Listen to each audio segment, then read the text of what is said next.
3 minutes past 10 p.m. and you're welcome to UBC News Tonight. My name is Sharon Kyomugisha with Mugalu Mohammed on Sign Language. Today, the NRM party has clarified on the two meetings which convened on Friday, 23rd of February 2024 at State House in Tebe, where President Yoweri Museveni hosted the NRM Secretariat, and another one at Mosa Courts in Kampala, where a section of the NRM SEC members convened. According to Emmanuel Dombo, the NRM Director of Communications, the party roadmap is still on course, contrary to what was reported by a section of media outlets. President Museveni is expected to flag off the party activities this coming Wednesday at the NRM Secretariat in Kampala if all goes as planned. As we head towards 2026 general elections, different political players and individuals are already on track for the race. However, this has, on the other hand, caused panic and speculations among key players. The latest twist of events is the allegations that a section of NRM Central Committee members convened on Friday, 25 February 2024 at Mosa Courts and, among others, quashed the party roadmap. As NRM, there hasn't been any invitation for people who wish to express themselves or to bring names. So where would the confusion come? However, according to the NRM head of communication, Emmanuel Dombo, although he acknowledges having been tipped about the meeting, he terms it as a consultation whose resolutions don't entirely bind. And I'm very sure that Alhaji Moses Chigongo has already communicated to His Excellency the President and National Chairman of NRM about the decisions of that consultative meeting, and the National Chairman will respond. As Mosa Court's so-called SEC meeting was convening, another one hosted by President Yoweri Museveni, the NRM party chairperson, was taking place at State House in Tebe. The closed-door meeting was attended by officials from NRM Secretariat, led by Secretary General Richard Odwom. Yesterday, the members of top management at the NRM Secretariat, together with the Office of the National Chairman in Chambogo, and other related agencies, had a meeting with His Excellency the President and National Chairman of NRM to discuss a range of issues about the National Resistance Movement Party. NRM's Emmanuel Dombo has told UBC that as per the outcomes of the State House meeting, nothing is close to altering the party program at Plot 10 along Kyadondo Road in Kampala. The President agreed with the roadmap as was, and he also promised that he was going to convene the National Executive Committee of the NRM so that he can brief them and they also have an input. To put it clearly in black and white, Dombo says President Yoweri Museveni will on Wednesday, 28 February 2024, be a formal visitor at Plot 10, Kyadondo Road in Kampala. If nothing changes, on Wednesday next week, the National Chairman should come to launch the program of the update of the voters register and the launch of the roadmap, including the other activities. This activity is expected to take place at the party headquarters. Robert Nyango, UBC News. Moving on from that, a section of youth leaders subscribing to the NRM party have launched a mobilization camp codenamed Yellow Youth Movement, the YYM, with its main target of popularizing the NRM and President Yoweri Museveni ahead of the 2026 general elections. The launch was presided over by the National Youth Chairperson, Jacob Eyeru, at the NRM Secretariat in Kampala. Onyango reports.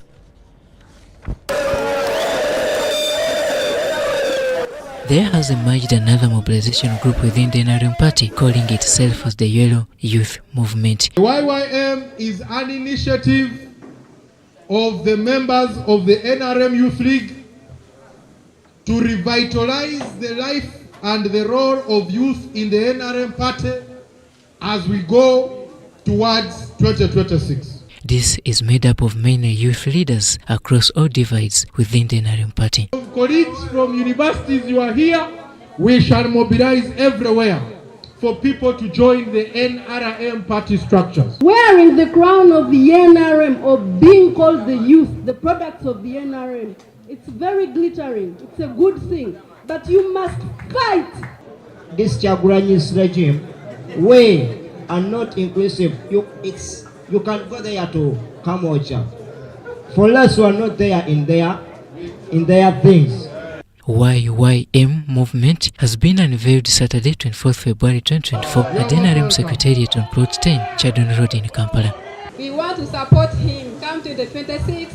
He will be in the ballot. And I'm here because of NRM. We promise you that for Tororo come 2026, the team is targeting tiling the crown for 2026. It's a continuous support. This is a winning team. That the ruling party is a party that has all the 5 elements that we need in the country. With all other factors constant, the YYM believes 2026 is theirs to win as they rally behind their leader, President Yoweri Museveni. As young people, the time has come. The time has come for us to mobilize and contribute to strengthening of these NRM structures ahead of the 2026 elections to achieve the prosperity of our nation. I want to charge the students of the nation. You are voters in 2026. You have been voting, some of you, but all the people I lead, you are voting in 2026. As the president, as your president, that you have willingly voted for, I tell you that come to the Yellow Youth Movement, and there is no any other candidate but Yoweri Museveni Kaguta. Yellow Youth Movement YYM promises to pay allegiance to the party leadership, albeit amidst leadership speculations. Yellow Youth Movement will now embark on the journey of selling the candidature of President Yoweri Museveni across the country, with many re-echoing his leadership abilities. Robert Onyango, UBC News.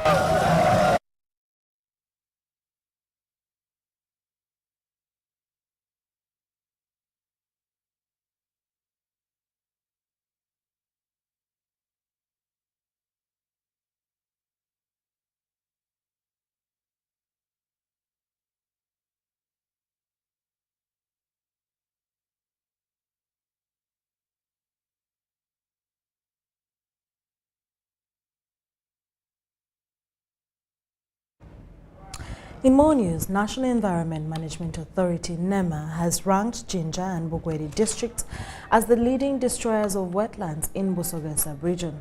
The Executive Director NEMA, Dr. Kankwasa Badirega, attributes this to the rice growing and industrial development, describing some activities as strategic mistakes. This was during a regional engagement on sustainable development, where leaders called for activation of a special fund for Busoga sub-region.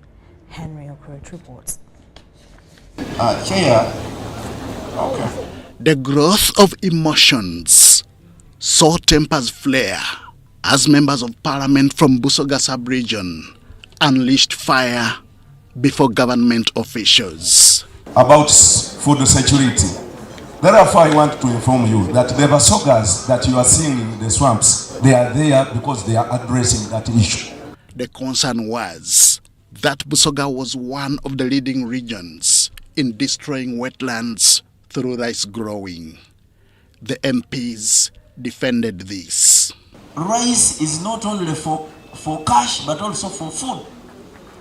That's why when we have issues of famine and hunger, at least we are somehow saved with the rice that we are growing. Because if we've been growing rice since time immemorial, you cannot say that this is the time we should do away with it. These reactions followed the presentation of a survey from the Executive Director, National Environment Management Authority, Dr. Akankwasa Badirega. Rice growing in wetlands would mean that you have to apply pesticides, you have to apply fertilizers to increase productivity. The idea was that the ecosystem needed to be protected for sustainable development. This was part of the message that Operation Wealth Creation also carried. We live today, we are enjoying whatever is here today, but life does not end today. All of us have got children. Our children will have their children. Their children will should have children.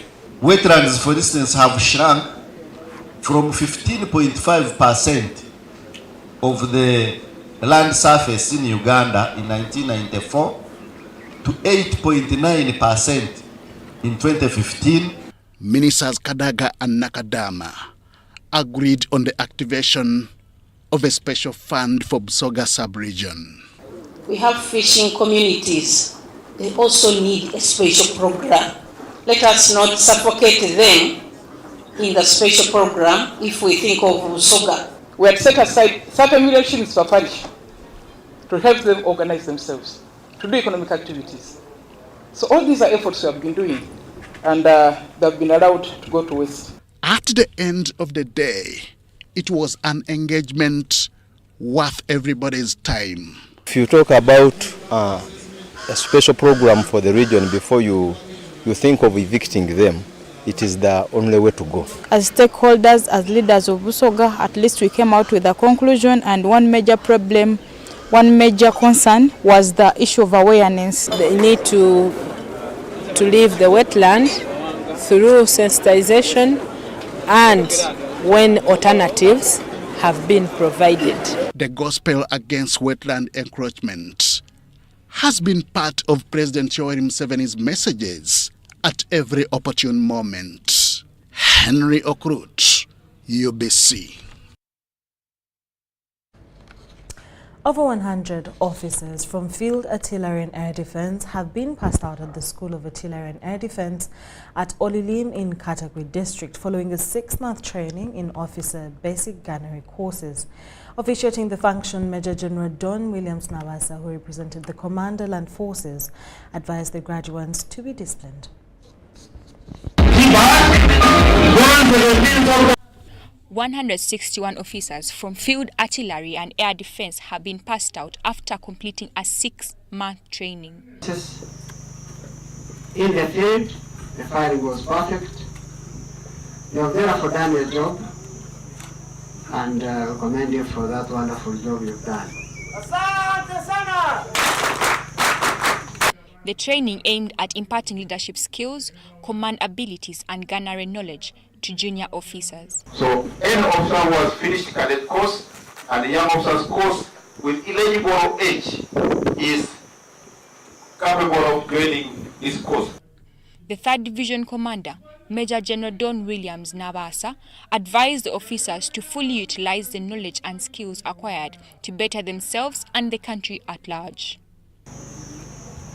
Love your country, work hard, so that you can be able to protect it. Live very healthy life. Colonel Alikiza Kasauli, Director of AASD, cautioned the passed out officers against misuse of social media platforms. Kia Alenolai, UBC News. The Office of the Speaker of Parliament has committed to ensure that Uganda Red Cross Society Bill is reviewed, retabled before Parliament and passed.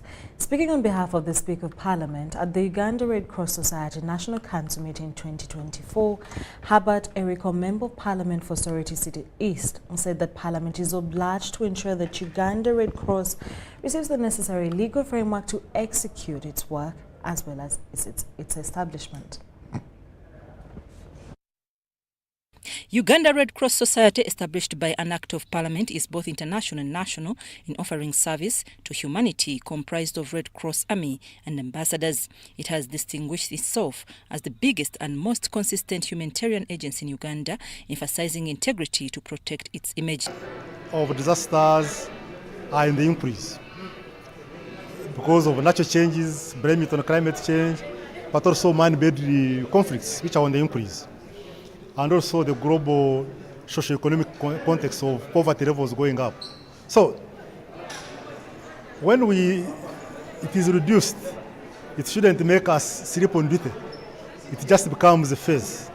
Yeah? But the preparedness, you see, the bit of preparedness is when you are prepared, even if what you are prepared for doesn't happen, you have already developed the capacity of the institutions of the people.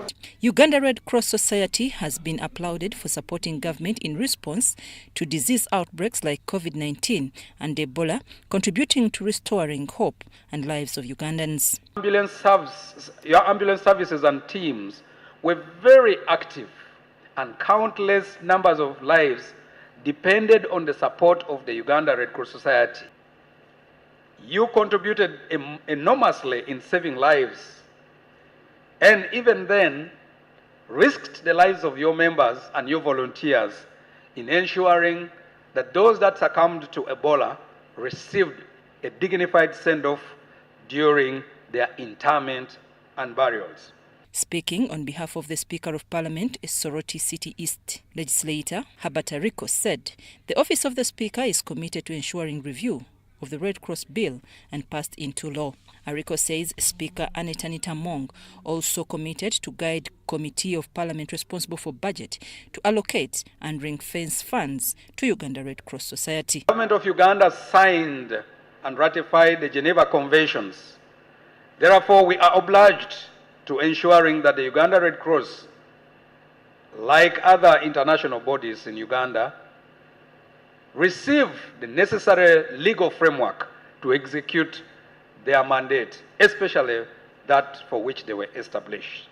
Uganda Red Cross has appreciated Parliament for support rendered towards their work, emphasizing that Parliament needs to fast-track tabling of the Red Cross Bill. They also pledged to account for every penny that is given to them by the private sector and government. Your promise and commitment of having the Red Cross Act expeditiously handled. And right, Honorable Speaker, I want to say that the international community and partners are all very anxious. Everywhere we go, everybody we interact with, right from the Federation, are very anxious to having this law amended. And I want to say that we are as ready as tomorrow to meet whoever is responsible in Parliament or in the government to ensure that we fast track the passing of this law. The council meeting saw awarding of organizations that have supported Uganda Red Cross in the execution of its services in the last 1 year. I'm Nafka Farida and Kenneth Tanaba in Kampala. Achieving success requires a positive attitude and mindset that refuses to quit. Senior Presidential Advisor on Investment, also Chairman, Presidential Committee on Economic and Industrial Development, Audrey Krabogo, noted that while commissioning over 6,000 apprentices in Hoima City, Rabogo says that with the current skilling programs, there is no doubt that Uganda will have achieved high development target by 2040.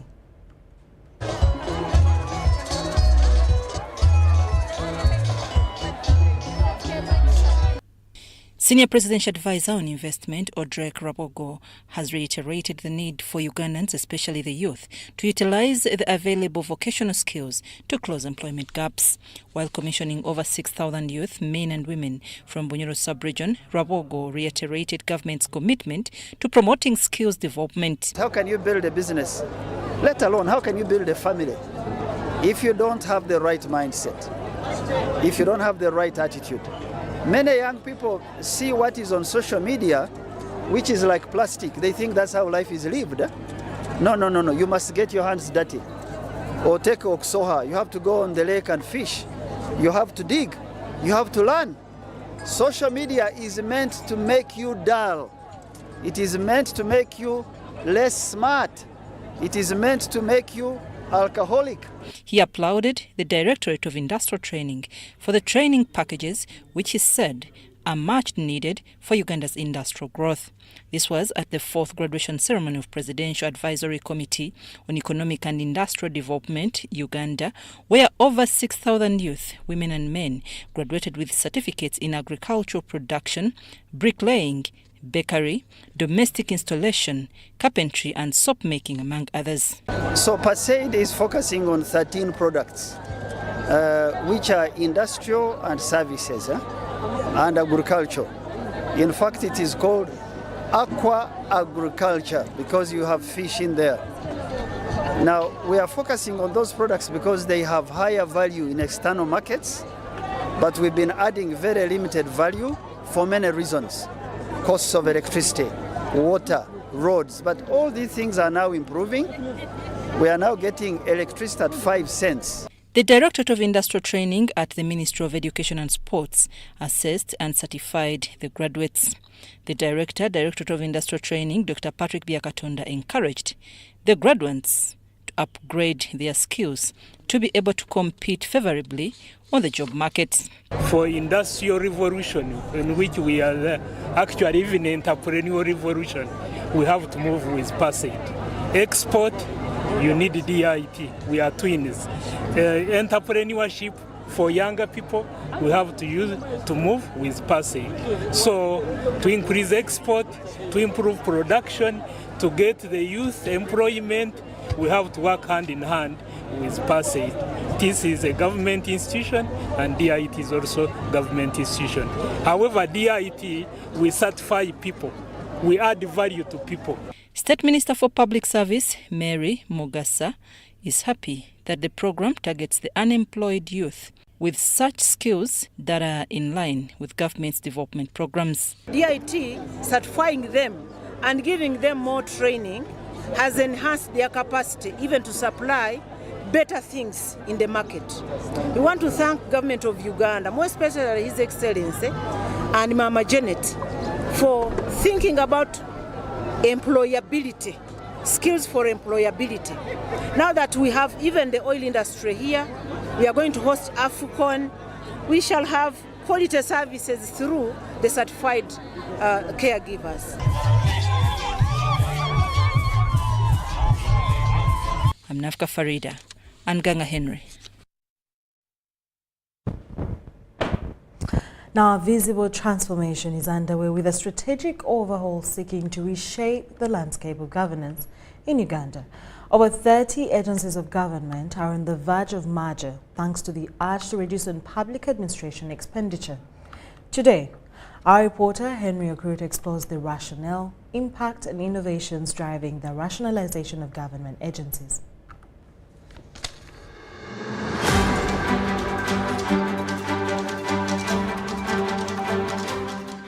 The new Nile Bridge was commissioned in Jinja in 2018. 1,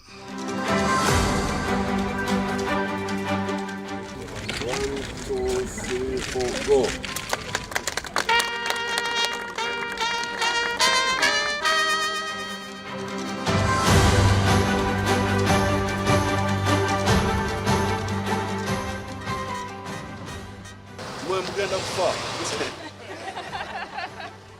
The construction of the Kampala flyover was flagged off in 2018. 1, 2, 3, 4, go.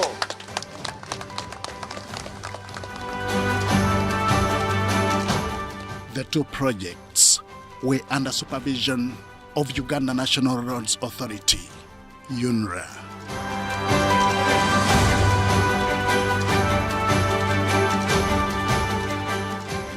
In 2019, government optic fiber, under direct supervision of National Information Technology Authority, NITA Uganda, was launched in Koboko district.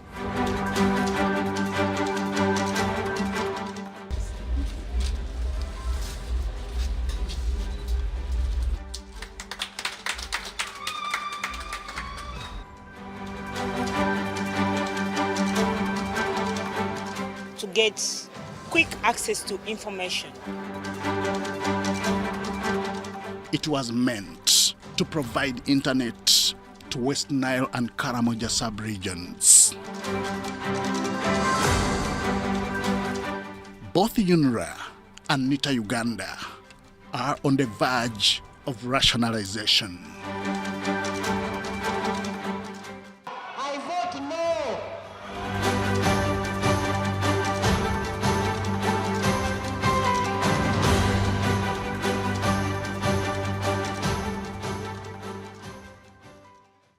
The oath of allegiance and the oath of Member of Parliament.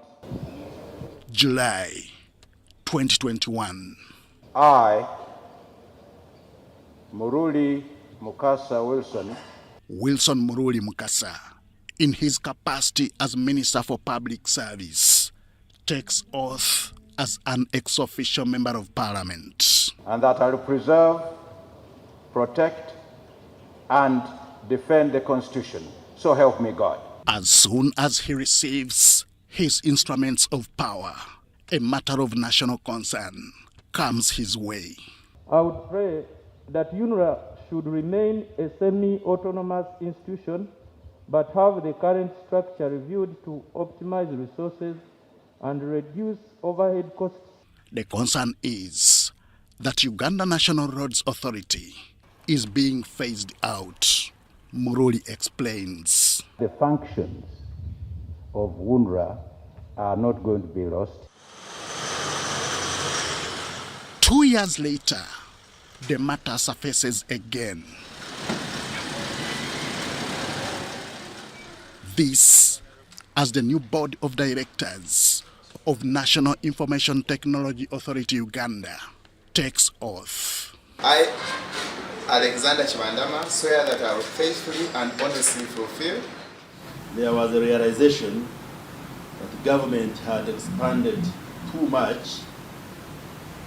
We had the mainstream ministries, but also the agencies were becoming many, and the coordination was becoming a challenge. This justification is a culmination of an idea that began with a vision to streamline, modernize, and enhance government operations. NITA-U is one of the agencies that is destined for rationalization, and when time comes, it will be taken back into the ministry and it becomes a department within the ministry. But the key message is that we rationalize, but agencies do not lose their functions. Besides cutting costs, the rationalization of government agencies also seeks to ensure effective service delivery. This is why a decision was recently taken over the same by the NRM Parliamentary Caucus sitting at State House Entebbe. The government of Uganda needs to reduce the scale and scope of its activities in order to reflect its revenues. Right now, this country is heavily indebted. Why? Because we are trying to spend far, far, far beyond our means. You know that 30% of Uganda's budget goes into debt servicing. For that matter, 30% of Uganda's revenue goes into debt servicing. What is that? You are just paying interest on loans. And right now we are borrowing from Tom to pay Paul. But how best placed is rationalization of agencies towards this quest? It must be done out of a study. So some kind of an analysis must have been done. So the biggest challenge we have in Uganda is that someone came out because of interests, not because of studies. And now they are saying we rationalize. They wanted to throw the baby with the bathwater. It's good, and no one in Uganda is more beats me in advocating for reduction on the number of commissions and semi-autonomous government agencies. There are too many and spend too much money. But then they said they should shut up UNRWA. UNRWA they're closing it. UNRWA is of such strategic importance, I felt they should keep it. They said the Insurance Regulatory Authority, but it's not funded by the taxpayer.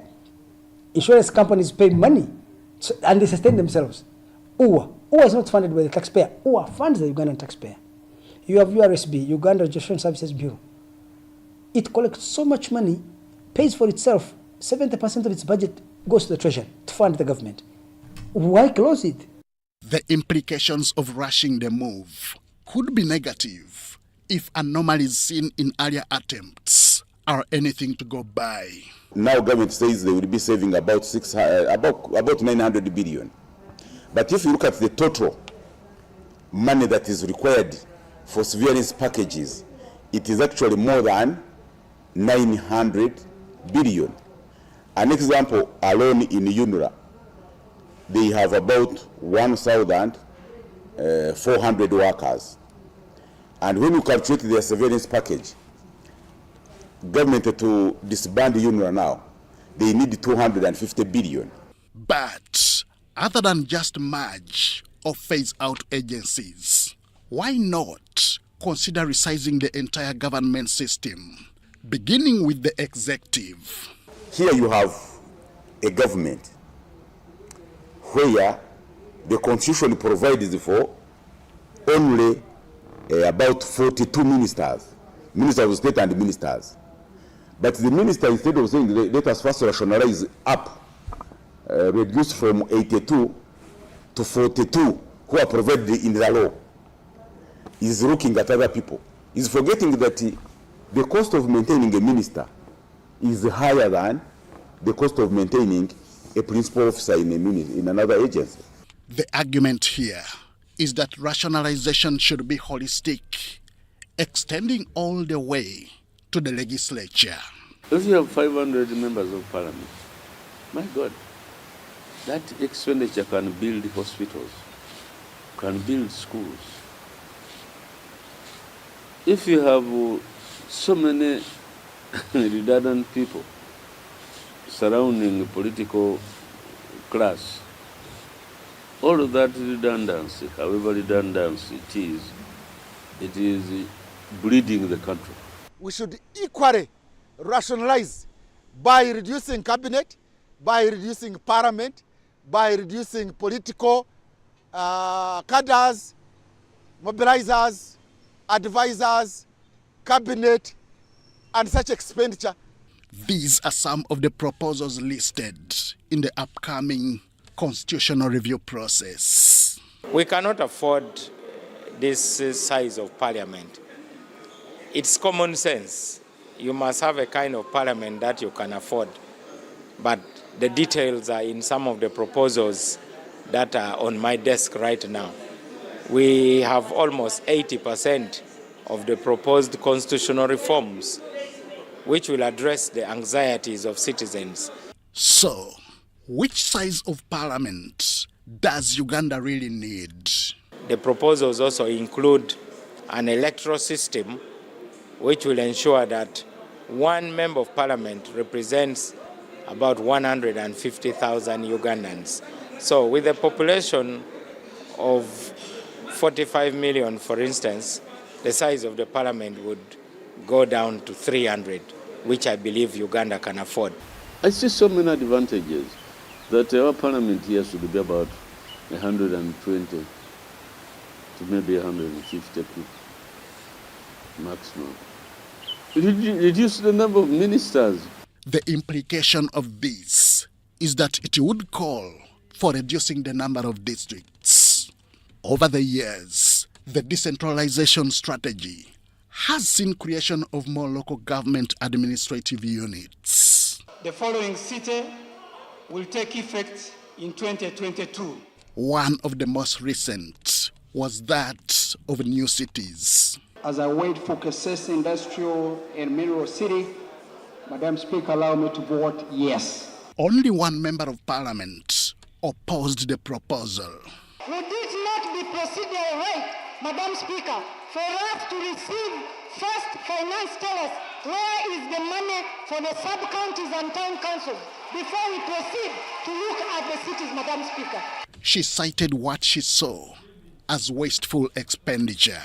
Madam Speaker, we had to borrow 600 million euros to finance our budget for this financial year. I vote no.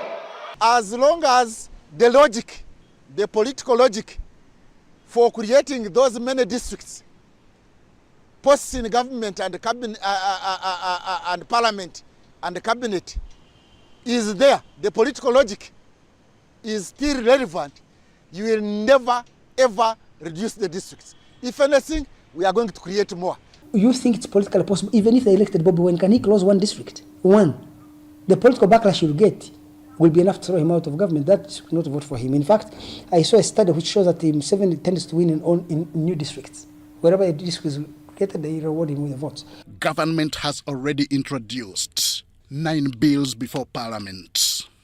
They are aimed at legalizing provisions to rationalize agencies in different sectors. Amendment of Uganda National Meteorological Authority Act 2012, Act 11 of 2012.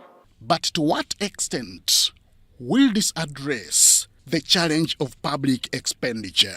Rationalizing by way of getting rid of some of these government agencies and merging some is not going to be the solution to high public expenditure, because there is also high public expenditure on political offices.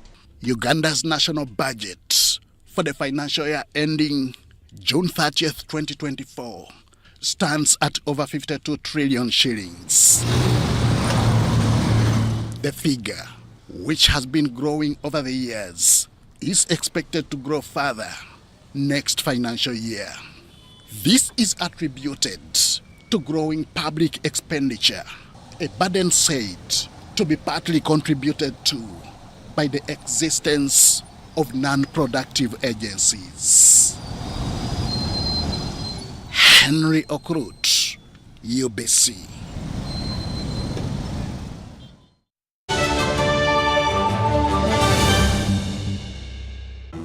Fred! Osmosis. Freddy! Fred Dollar, my boss, CEO Inojo, the general of generals, the conqueror of conquerors, the first and the final, the sky above the skies, the promised land, the terms and the conditions, the international king crocodile, the source of the Nile. I don't have money today. Just take a polite loan of 200k to stock my shop. The signs and symptoms of success. The bank commander, not the bank teller. Why hassle for a loan when you've got MTN Momo? We're sorting. Use the Momo app or dial *165*5# for all quick loans. Choose from the different loan options from our partners and get one that works for you. Together, we're unstoppable.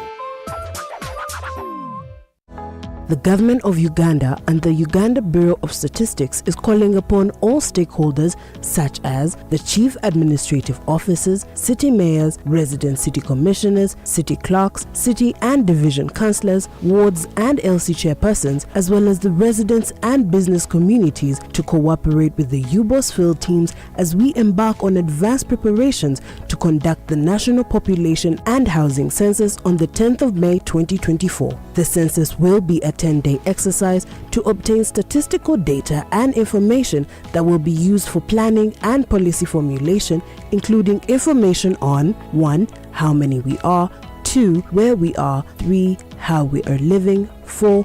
What we own, and 5. Where we access services from. The Uganda Bureau of Statistics has now started listing of households and mapping in the 11 cities of Arua, Fort Portal, Gulu, Hoima, Jinja, Lira, Mbale, Masaka, Mbarara, Soroti, and in the Greater Kampala comprising of Kampala, Wakiso, and Mukono districts. For more information, please call 0755 342 128 or 0773 342 128.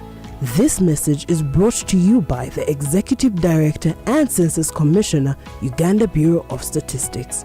Census 2024. It matters to be counted.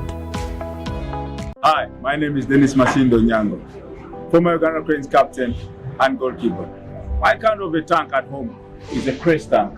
I use it at the farm and at home. I recommend it for everyone.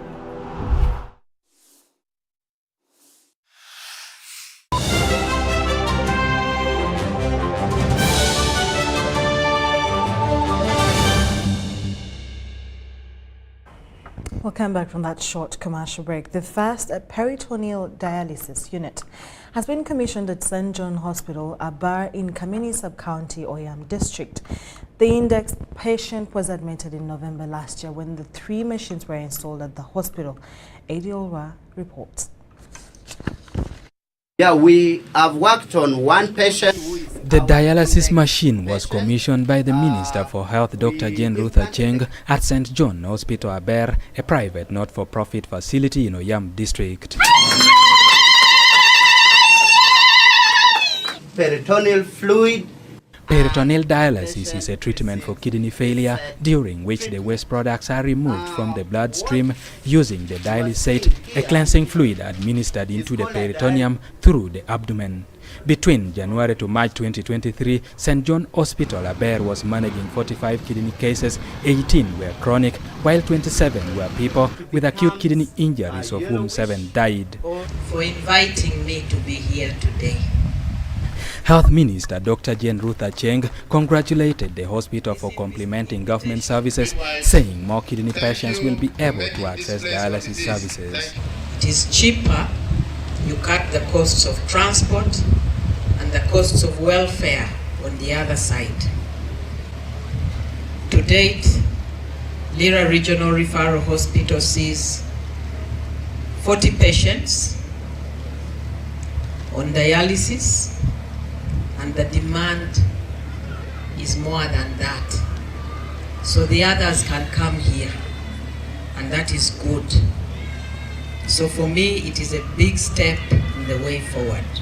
We have 7 proxy indicators to track and monitor quality of care in the Catholic Health Network. I urge the board, through your Quality Assurance Committee, to initiate or develop quality indicators for these specialized services that you've started. CT scan, dialysis. Father Dr. Sam Mokori, the medical director of St. John Hospital Aber, said the unit is well equipped and ready to be used, and that the focus will be on managing acute kidney injuries to prevent more cases of chronic kidney disease, which is complicated and costlier to the patients. Chronic kidney disease is very expensive. We need to educate our people that if we can reverse acute kidney injury before progressing to the chronic kidney disease would be the best thing for us. So that is why we decided to employ this alternative method of treating a failing kidney. It has the capacity to absorb. However, the cleansing fluid will be imported from Europe. But with the small user fees patient pay, the hospital is struggling to retain staff, one of the major challenges that the hospital is still grappling with. Patients with chronic kidney disease will pay between 80,000 to 120,000 shillings per dialysis session depending on the severity, while those with acute kidney injuries will pay close to 4.5 million shillings for 3 months of constant treatment. Eddie Oloa, UBC News. State Minister for Northern Uganda, Grace Freedom Kwechiene, has urged political leaders to adopt a selfless approach to charity, emphasizing that excessive expectations from the community can lead to dissatisfaction. She made this plea while dedicating a 700 million church in Orum's Assembly, Otuke District, a donation from the area Member of Parliament, Julius Acton. It was a momentous occasion at Awake Pentecostal Church in Orum Assembly, Otuke District. The 700 million church is a donation by Otuke East Member of Parliament Julius Achon, marking a new chapter in the community's spiritual journey. Not only this, we have so many elderly people here that Julius Achon has constructed for them houses. When we are united, we will win. We have belief in Yahweh. State Minister for Northern Uganda, Grace Freedom Kwechiene, represented the President. And if I had known that running can bring something like this, I would have continued. He took me to the health center he built, and he told me he saved that because he ran. And of the Holy Spirit! She urged the local community to begin small with available resources, advocating for local initiatives while awaiting government intervention. We people of Otuke, we people of Awake,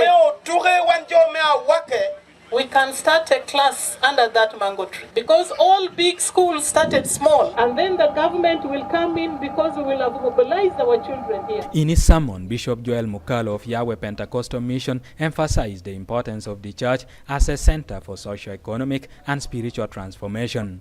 He called for unity between political and spiritual leaders to ensure the construction of more churches to serve the growing Christian population. Young children who are being born and growing will know the name of the Lord better than the name of any other thing, and they will turn our country into a better home. So these churches are still very important. May God help us to build many more of them. Reflecting on the significance of the event, the area MP, Julius Achon, pledged continuous support to his community. I will keep on working for all the people in Lao and for all the churches. All the churches, whenever you invite me, I will be there. Church members hailed the MP, acknowledging the challenge of funding such a modern church. Even 50 cents, Community team ginoro. Make it to school dearly. The commissioning of Awake Church not only signifies a new chapter for the Yahweh Pentecostal believers in Utuke, but also increases the number of churches in Lango sub-region to 1,029, serving a population of over 300,000 Christians. Eddie Olwa, UBC News.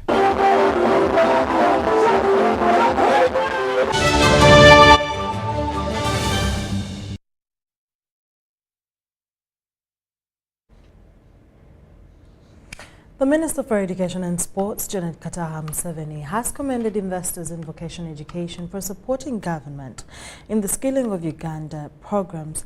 Mrs. Museveni encouraged the general public to continue embracing vocational trainings in order for people to get life skills that will enhance their livelihood. This was at the 5th graduation ceremony of Victory School and Beauty Hospitality Management, where 250 students graduated in different disciplines. We have a detailed report. Government through the Ministry of Education and Sports will continue allocating more funds to the Skilling Uganda program and also construct vocational institutions across the country. Minister for Education and Sports Janet Kataha Museveni, in a speech read for her by the Minister for Science, Technology and Innovations, Dr. Monica Masanza Musenero, at the 5th graduation of Victory School of Beauty and Hospitality Management, encouraged especially the youth to embrace vocational courses.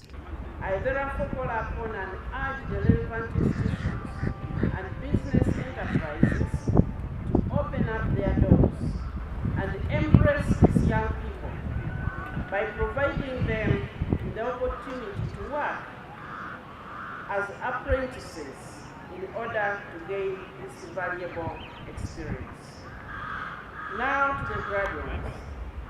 Today you walk out of the gates of this institution equipped and ready to make a difference both in your lives, your families, and your communities. The function held at St. Lawrence University Playground was presided over by the Minister for East African Community Affairs, Rebecca Litwala Kadaga, who advised the graduates to utilize the skills and knowledge acquired to create own jobs. The very important is that today we are taking out employers. Each of these young people will either employ themselves or employ other people. Or just calculating if one of these young people open a salon tomorrow morning, first she or he will be employing himself. He or she will employ a cleaner in the facility. That person will also she will also employ someone who plays the hair. That's the job. She will employ someone who's knowledgeable about farming hair. That's the first job. At the end of the day, there is someone who brings the food. So they have created wholesale market for the person who is selling food. At the same time, they are creating a market for those in the business world. Among other dignitaries at the graduation were the patron of the Institute and former Vice President of Uganda, Edward Kiwanuka II, and Minister for Education in Kabaka's government, Court Leader Chikomeko. As you are aware, the world is evolving, therefore one has to be up to date with the latest knowledge, skills, and technology. Thank you for setting good example our students. This is the way to go if we are to build a competent and well-skilled workforce for Uganda and the country at large. With attaining an education through skills training, job creation would be enhanced, thus lessening the burden of search for employment opportunities after graduation. Victory School of Beauty and Hospitality Management was established in 2015 and over 850 have been trained in various disciplines.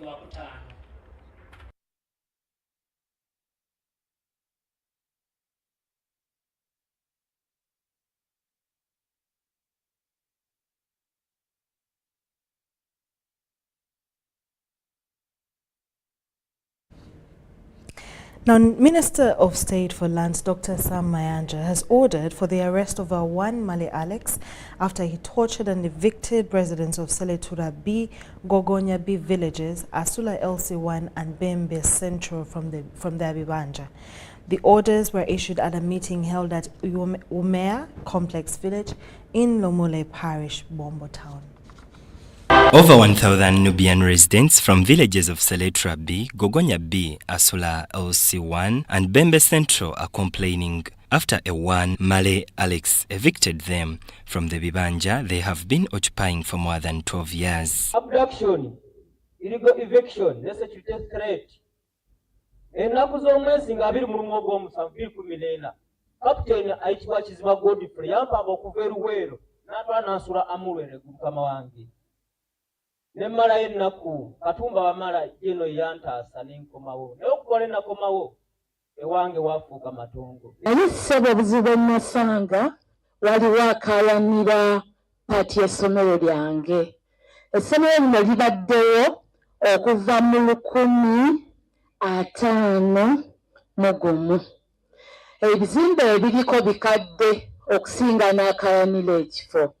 Sebo mpandiise nawandiikira Bukalasa n'empandiika n'esinnafuna kuddibwamu kilase z'abaana ba ssebo zigenda. Speaking to the minister, Luwero RDC Bwabien Tulume pointed out that the problem in Bombo is double titling and the excessive number of land brokers. Ebyapa ebisukka ekimu ku ttaka lyerimu. Nimbye bakadde bange. Omwezi gumu oguwedde nali ebbajjo n'enteekayo olukiiko olunene nga luno. Naye bye nalaba ebbajjo byanneewuunyisa. Omusajja yajja n'ekyapa ng'alina ekyapa kya acres 100. Naye nga ku ttaka lyagamba nti lyeribye. Eriyo n'abalala 3 abagamba nti nabo liki lyabwe ate nga balina n'ebyapa. Minister of State for Lands, Dr. Sam Mayanja, after explaining the history of the Nubian communities and how they came to occupy Bombo, and after listening to the residents' pleas, gave orders to the RDC and the police to arrest Male Alex on charges of trespass, disturbing the rights of residents, destroying property, and illegal evictions, among other charges. Alex Male akwatibwe.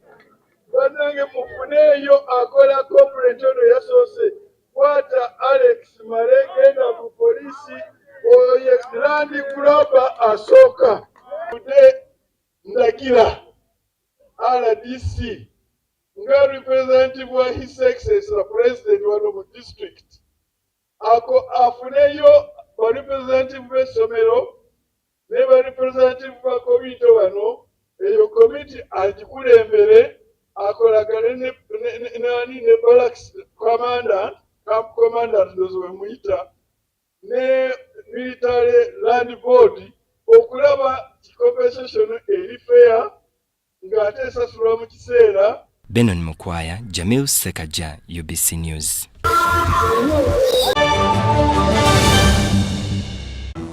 Fred! Osmosis. Freddy! Fred Dollar, my boss, CEO Inojo, the general of generals, the conqueror of conquerors, the first and the final, the sky above the skies, the promised land, the terms and the conditions, the international king crocodile, the source of the Nile. I don't have money today. Just take a polite loan of 200k to stock my shop. the signs and symptoms of success. The bank commander, not the bank teller. Why hassle for a loan when you've got MTN Momo? We're sorting. Use the Momo app or dial *165*5# for all quick loans. Choose from the different loan options from our partners and get one that works for you. Together, we're unstoppable.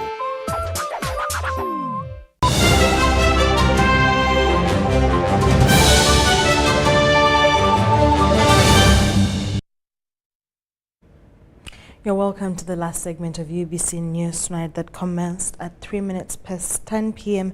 and is about to conclude. But before that, Uganda Modern Pentathlon Federation President Sharon Kyomugisha has vowed to ensure the sport gets the prominence it deserves through hard work and resilience. This was during the Uganda Modern Pentathlon Federation Annual General Assembly hosted at the Uganda Olympic Committee office in Lugogo. John Vincent reports. Despite being one of those that have been embraced at the Olympics for a long while, modern pentathlon in Uganda is relatively new, having set foot in 2017. Modern pentathlon is a very wonderful game and one of the first sports of the Olympics. It involves running, shooting, swimming, fencing, and horse riding. But in the current version, which is going to start this year and going into the 2028 Olympics, the horse riding has been removed because the third world countries and other Latin American countries could not afford the horses. So it was becoming very expensive. So they substituted it with Ninja Warrior setup, which is a hurdle, running and jumping over obstacles. During the Federation's 5th Annual General Assembly, challenges like lack of funding and intricacies of the new sports law were highlighted. Of course, there are many clauses in the new sports law, but none so biting in the interim, like requirement for 50% coverage of the country for associations and 75% for federations.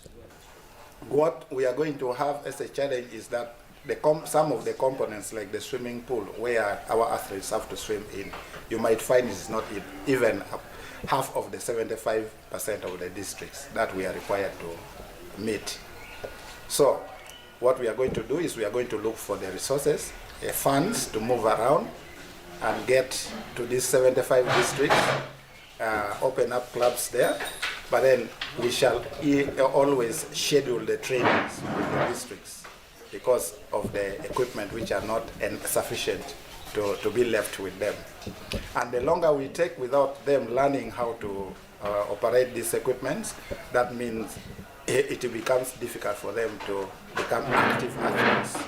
Uganda Modern Pentathlon Federation is currently home to just 8 clubs, including fully paid members Kisui Pirates, Elite Club, Prisons, Police, and Cheetah. The dream is to involve as many schools as possible in order to spread the sport across the country, to the youths in school first, then the community. The Annual General Assembly also passed budgetary estimates for 2024 of 181 million Uganda shillings to cater for, among others, the 2024 Pentathlon World Cup next month.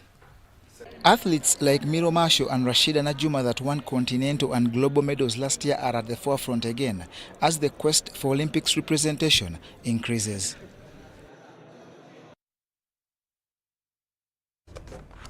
And that brings us to the end of UBC News Tonight. My name is Sharon Kyomugisha. Thank you so much for watching. Have a lovely night. Bye-bye.